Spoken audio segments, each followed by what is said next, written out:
To warn of the impending hazard.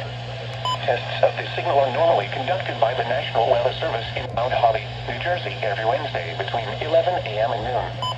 If there is a threat of severe weather during the normal test time, this will be 11 a.m. to the next good weather day.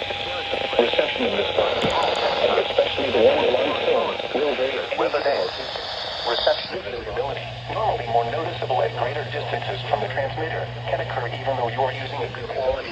Normally more noticeable at greater distances. The warning alarm tone will be activated with hazardous weather watches and more imperfect working orders. The warning alarm is Southeast New Jersey, Atlantic, Burlington, the following counties and marine areas near Lewis. Into coastal waters from Manna, Swan Inlet, New Jersey, Cape May, Maryland, Delaware Bay. This concludes the weekly test of new weather from the marine, the coastal waters from Great Neck Inlet, New Jersey, South Jersey. Thank you for listening.